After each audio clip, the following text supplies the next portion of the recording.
Alhamdulillahi nahmaduhu wa nasta'inuhu wa nastaghfiruhu wa nu'minu bihi wa natawakkalu wa na'udzu billahi min shururi anfusina wa min sayyiati a'malina may yahdihillahu fala mudilla lahu wa may yudlil fala hadiya lahu. Asyhadu an la ilaha illallah wa asyhadu anna Muhammadan abduhu wa rasuluh. Sallallahu alaihi wasallam tabaraka wa sallama tasliman kasiran kasira amma ba'd. Bismillahirrahmanirrahim. Wa man ahsanu qawlan mimman da'a ila Allah wa amila salihan wa qala innani minal muslimin.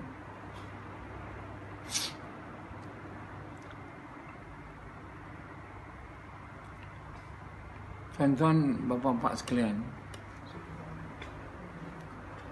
Allah Subhanahu Wa Taala beri kita agama supaya kita dapat hidup dalam dunia ini dalam keadaan selamat dan bahagia.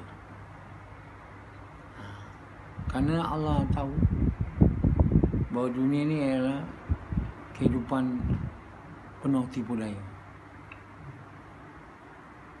Jadi kita dihantar ke dunia ini dalam kehidupan yang penuh tipu daya untuk menduga kita.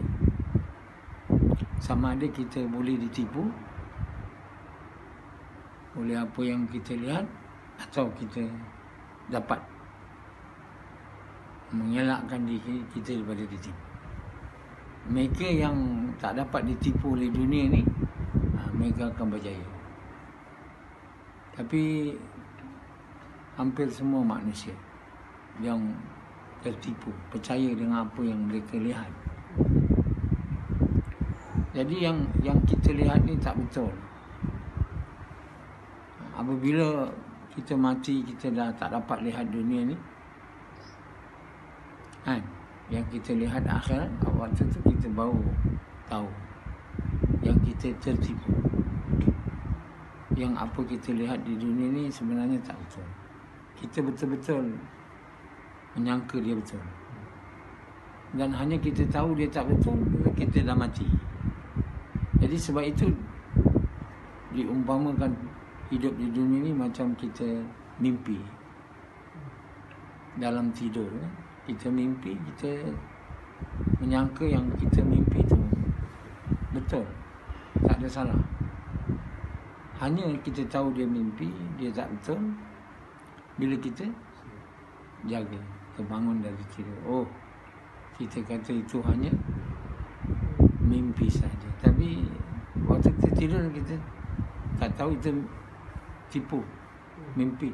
Begitulah dalam dunia ni, kita tak tahu yang kita ni sekarang bermimpi lah. Bermimpi macam orang kaya, macam orang ada kuasa, ke sana ke mari, kita dapat buat apa kita nak. Kita tak tahu itu semua tipu. Itu semua tak betul. Hanya kita tahu dia tak betul bila kita dah mati.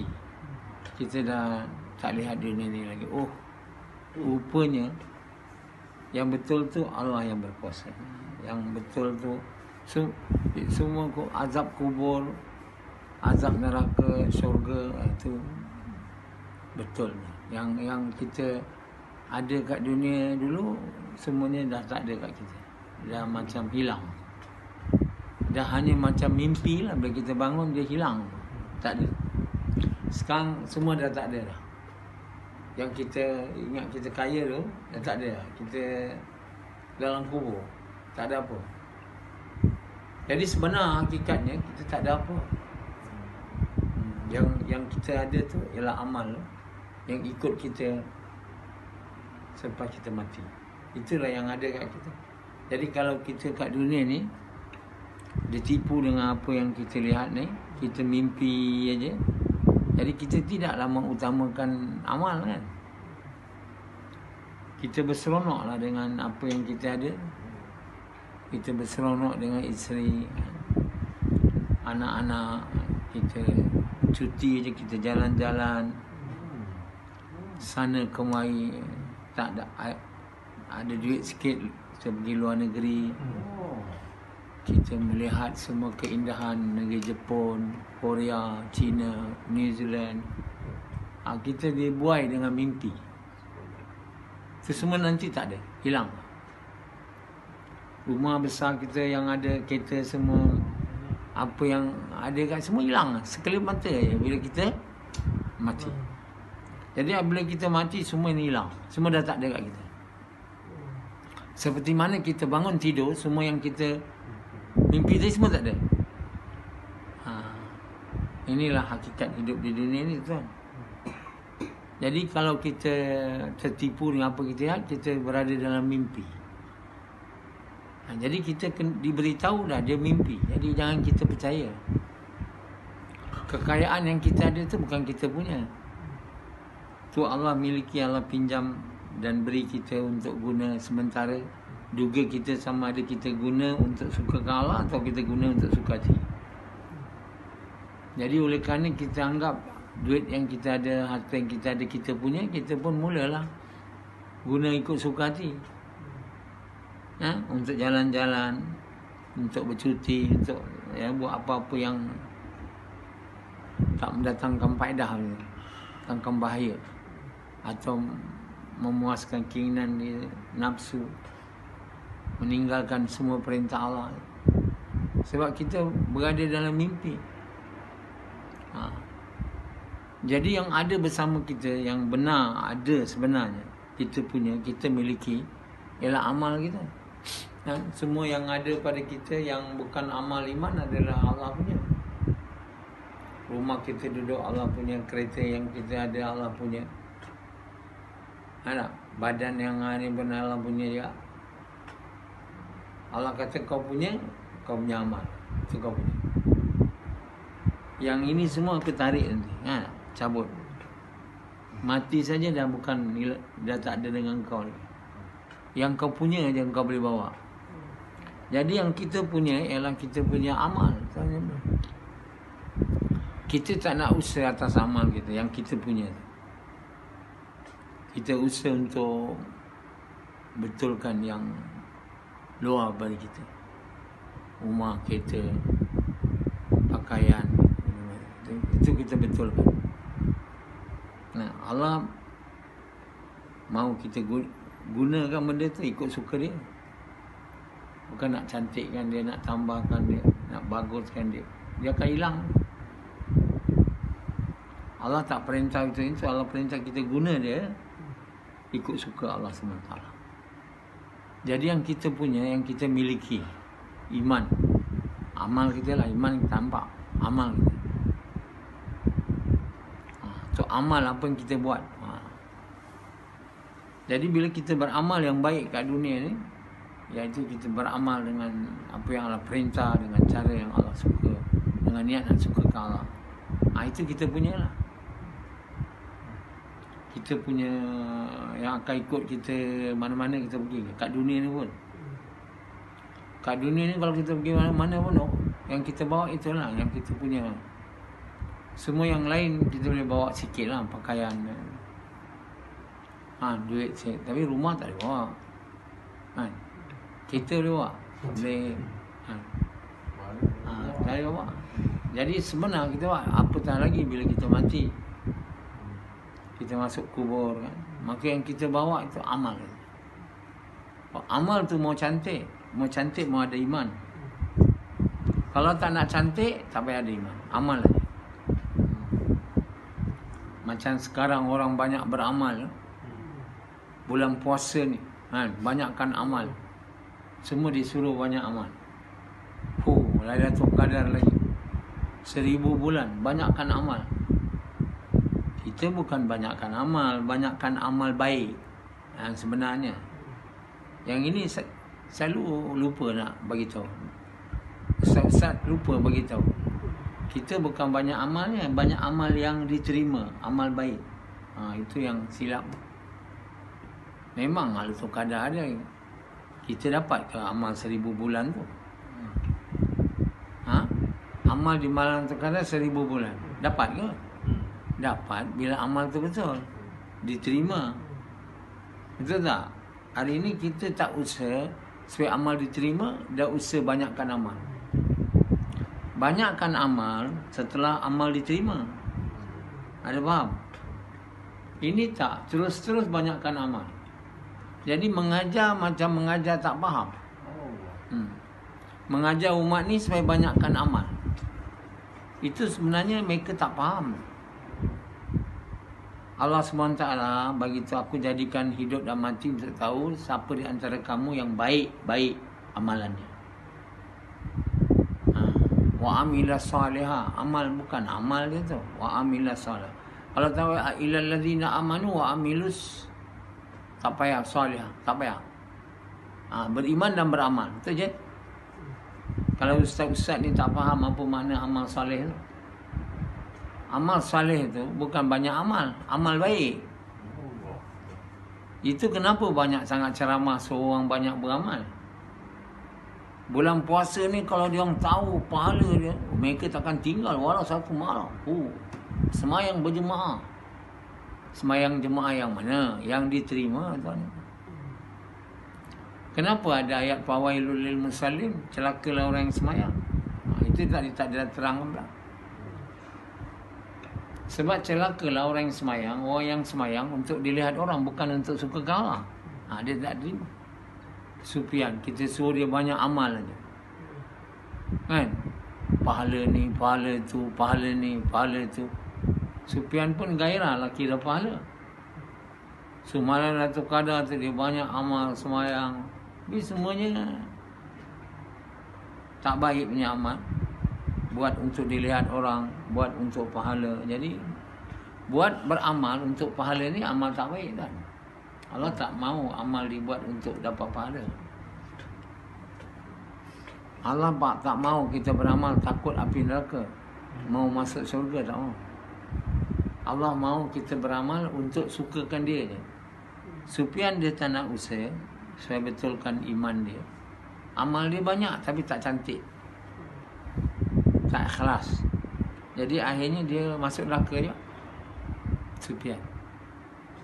Jadi sebab itu guru yang betul dia suruh murid dia tu mula-mula betulkan hati. Kau buat kerja mengajak manusia kepada Allah di tempatan dan di seluruh dunia, kau korban harta diri kamu. Tak nak. Nak banyak beramal dan nak buat kerja tempatan saja Sufyan. Boleh hati Sufyan jadi betul. Sufyan? Jadi kena dengar cakap guru yang betul lah. Itu nama guru mursyid. Kalau ajar anak murid, jangan ajar mula-mula banyak amal. Suruh dia banyak amal tak? Suruh dia pakai jubah bukan?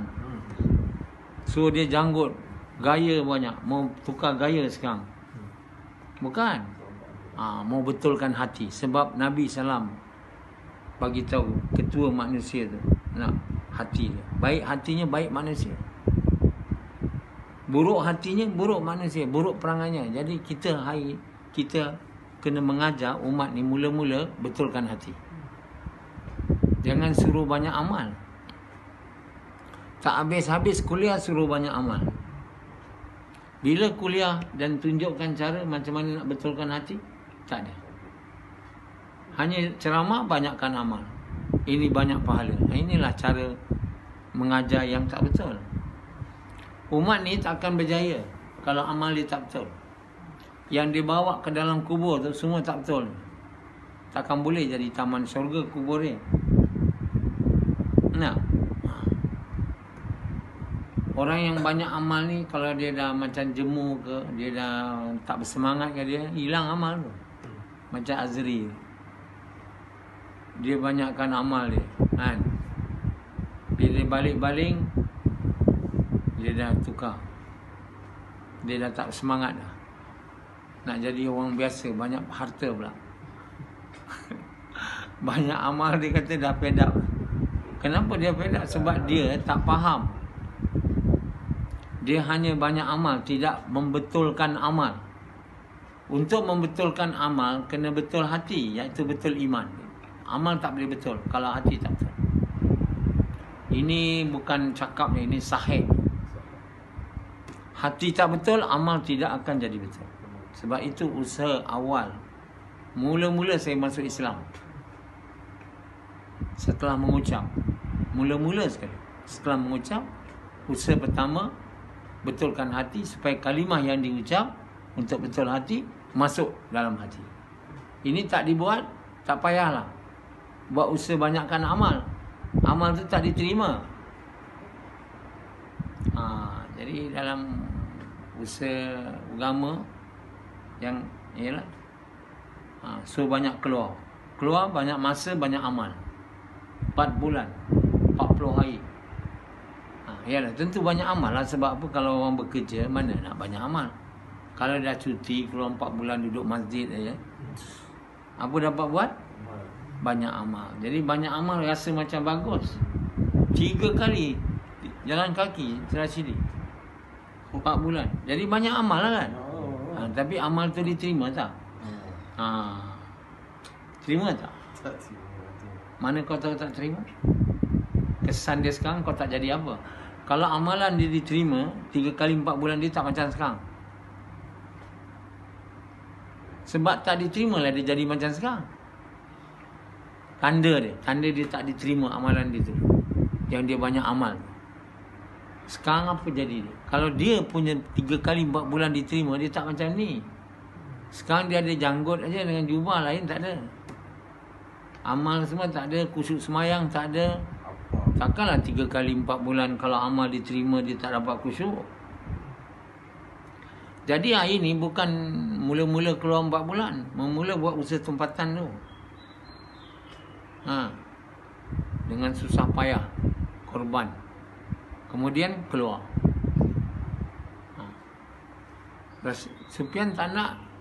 Dah 10-12 tahun dia buat usaha tempatan. Bila dia nak keluar, tinggalkan anak bini, keluarkan cinta isteri, anak, kerja. Tak boleh. Kan?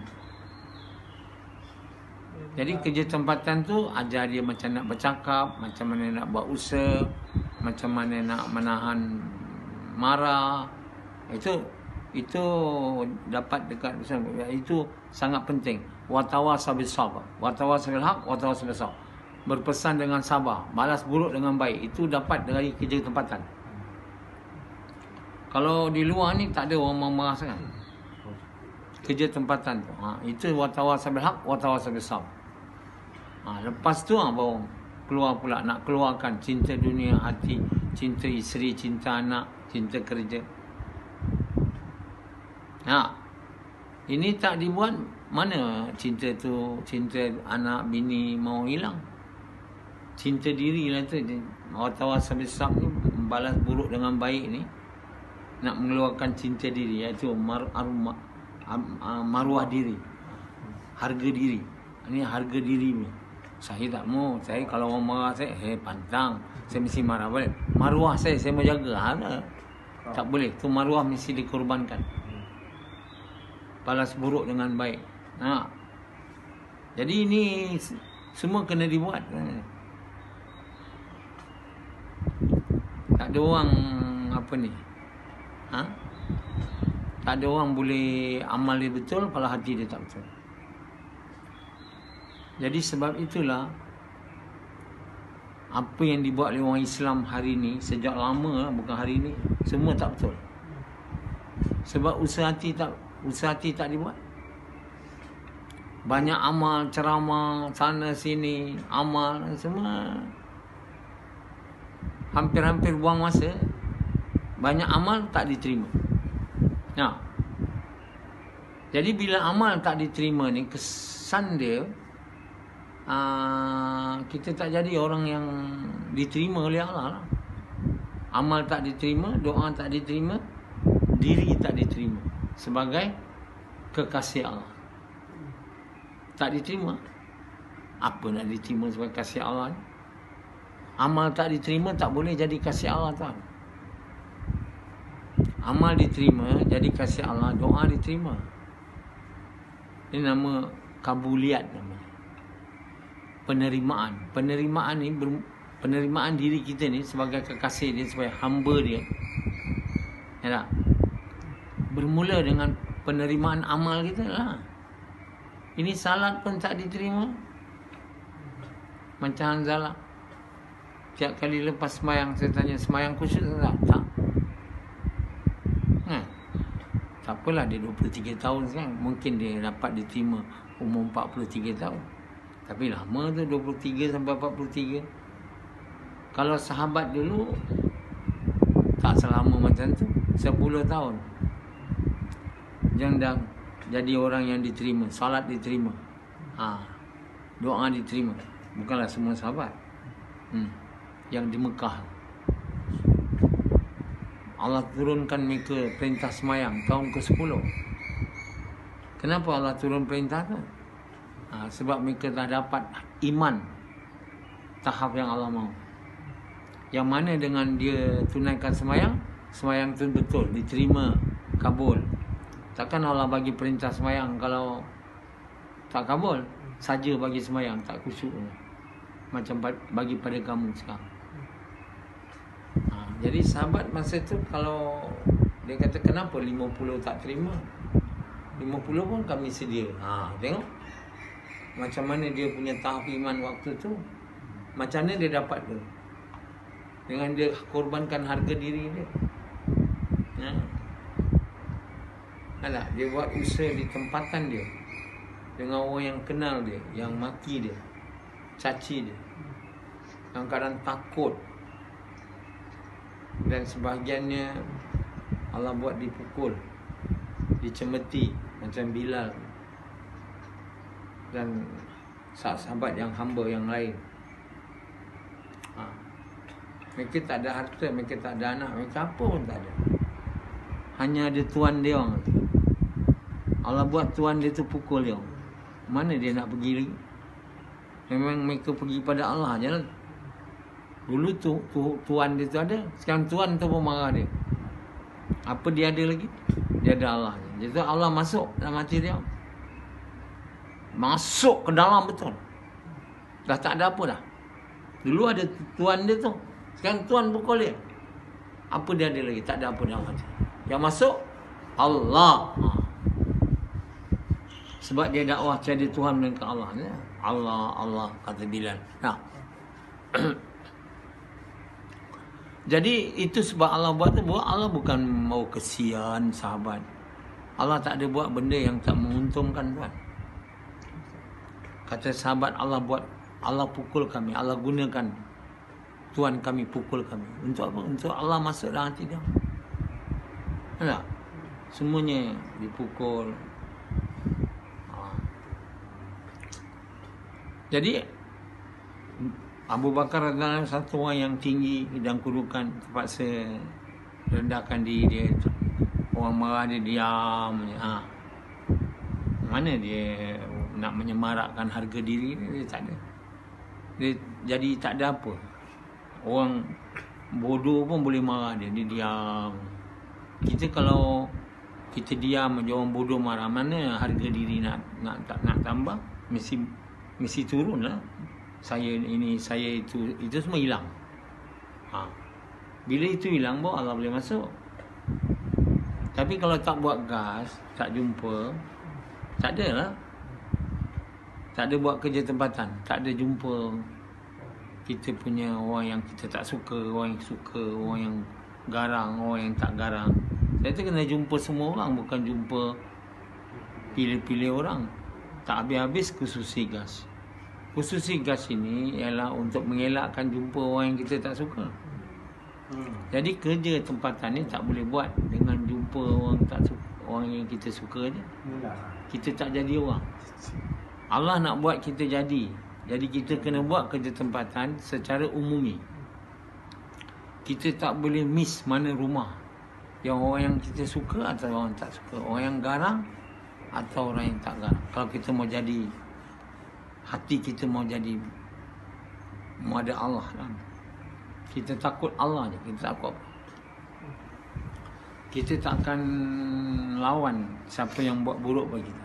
Kita akan tahan, kerana itu perintah dia. Itu cara buat kerja, mengajak manusia kepada Allah dengan sabar, balas buruk dengan baik. Jadi bila kita buat kerja dengan wa tawassaw bil haqq wa tawassaw bis sabr ni, barulah kerja tempatan Allah masuk. Bila semayang, kabulian. 10 tahun sahabat buat, dia orang semayang pula. Rashidi dah 10 tahun buat. Berapa puluh? 20 tahun. Belum ada lagi khusyuk semayang. Antara dah buat 5 tahun. Khusyuk semayang Antara tak. Aziz khusyuk semayang tak. Jadi macam mana? Maknanya yang kita buat tu tak sama macam sahabat buat dulu. Betul tak? Jadi seperti mana yang Allah tunjuk pada Nabi, Nabi tunjuk pada sahabat, itu cara kita mau buat. Baru boleh kita jadi macam sahabat.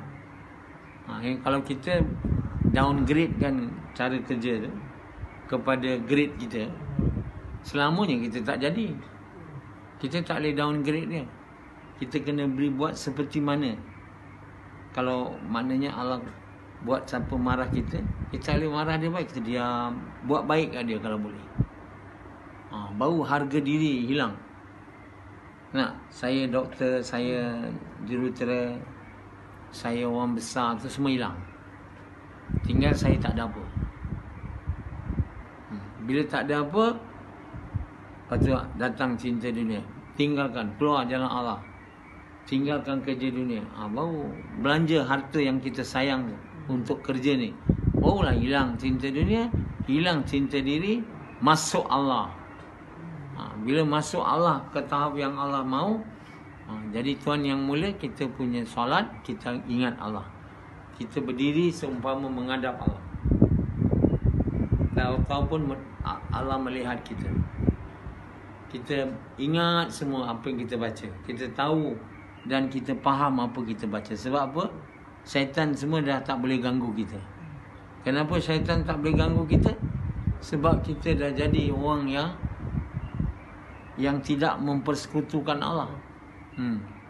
Allah hanya bagi syaitan untuk berkuasa atas orang bila dia syirik, macam Yazid. Yazid tu syirik. Mencintai isteri lebih dari Allah. Itu syirik tu. Mencintai anak lebih daripada Allah, syirik tu. Mencintai kerja lebih daripada Allah, syirik. Jadi semua kita cinta selain Allah lebih, itu kita mempersekutukanlah. Kita tak boleh cinta selain Allah lebih pada Allah, tak boleh. Paling kurang Allah mau kurang. Kalau boleh langsung tak ada cinta. Ada macam nabi-nabi, rasul-rasul, Allah tak mau apa pun ada kat dalam hati mereka. Jadi mereka tu sampai tahap jadi kekasih Allah Subhanahu Wa Taala.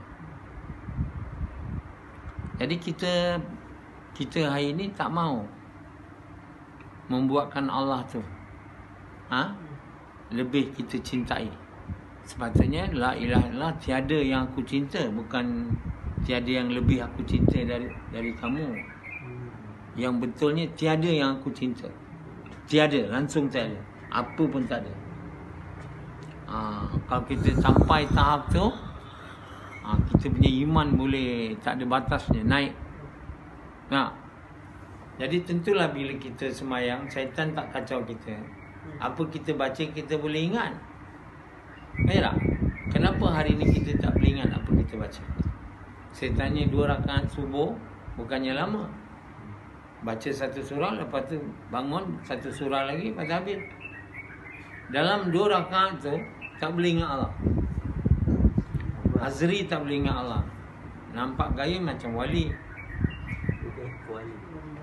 macam Rashidi, kan? Boleh ingat Rashidi? Tak boleh ingat. 2 rakaat saja, bukan orang lama subuh. Fatihah tu tak boleh ingat. Jadi Allah suruh kita tarawih 20 rakaat, 20 kali Fatihah. Boleh ingat? Tak ingat. Tak baca pun. Jadi sembahyang tarawih hanya jadi tunggang tonggit. Macam mana nak buat pahala 1000 bulan pula? Walaupun 20 rakaat tarawih itu semayang di malam Lailatul Qadar, dia tak dapat pahala 1000 bulan, Ustaz. Yang disebut pahala 1000 bulan itu bukan untuk semayang yang tak ingat alamnya. Dia semayang yang kabuliat, yang diterima, itu yang dia tak faham-faham. Jadi sebab itu jangan suruh orang banyak amal dulu, suruh orang kabul dulu. Untuk kabul ni, suruh orang buat kerja, betulkan hati tu, betulkan iman. Dengan cara buat kerja dakwah. Kerja Muhammad SAW, tuan. Pergi lorong ke lorong, rumah ke rumah. Ini ustaz pun tak nak buat. Ya? Ustaz pun tak nak buat kerja tu. Macam mana hati ustaz boleh jadi betul? Macam mana hati ustaz semua boleh jadi betul bila dia tak nak buat kerja Nabi tu?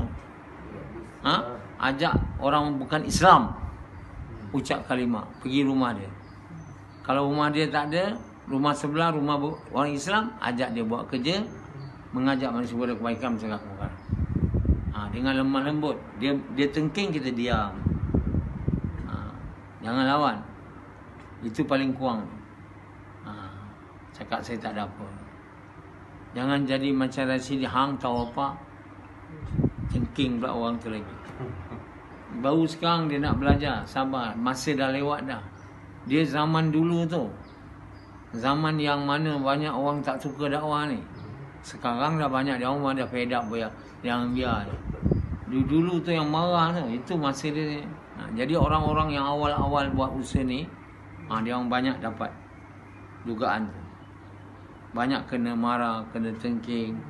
Sekarang mana ada lagi nak dapat tu? Sekarang ni orang muliakan pula. Lagilah susah nak hilang harga diri.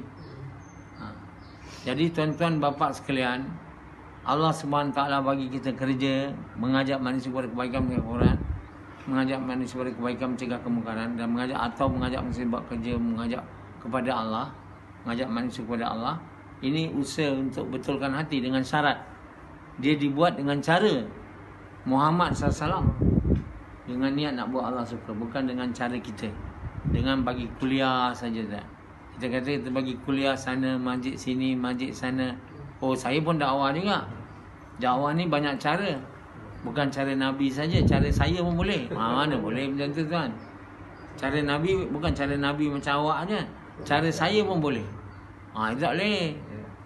Tak ada cara yang Allah boleh terima, akan terima melainkan cara Muhammad SAW. Kena ustaz-ustaz, walau ustaz ke macam mana, kalau nak hilang harga diri, rasa ustaz ni mesti kena buat gash, mesti kena buat jaulah, mesti pergi lorong ke lorong, pergi jumpa orang yang kita kenal, orang tak, ustaz, dia kata datang. Lagi satu, kau nak apa? Ustaz ke? Kau ustaz ke apa ke tak kira, kau nak apa? Kau pukul orang. Itu pun mau pergi juga. Rumah yang paling ustaz, rumah yang kata hang apa, aku tak kira, pun kena pergi je.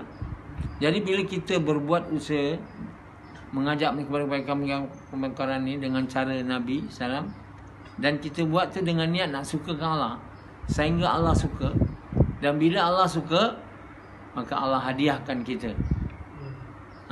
kalimah tu, Allah masukkan di dalam hati, masuk,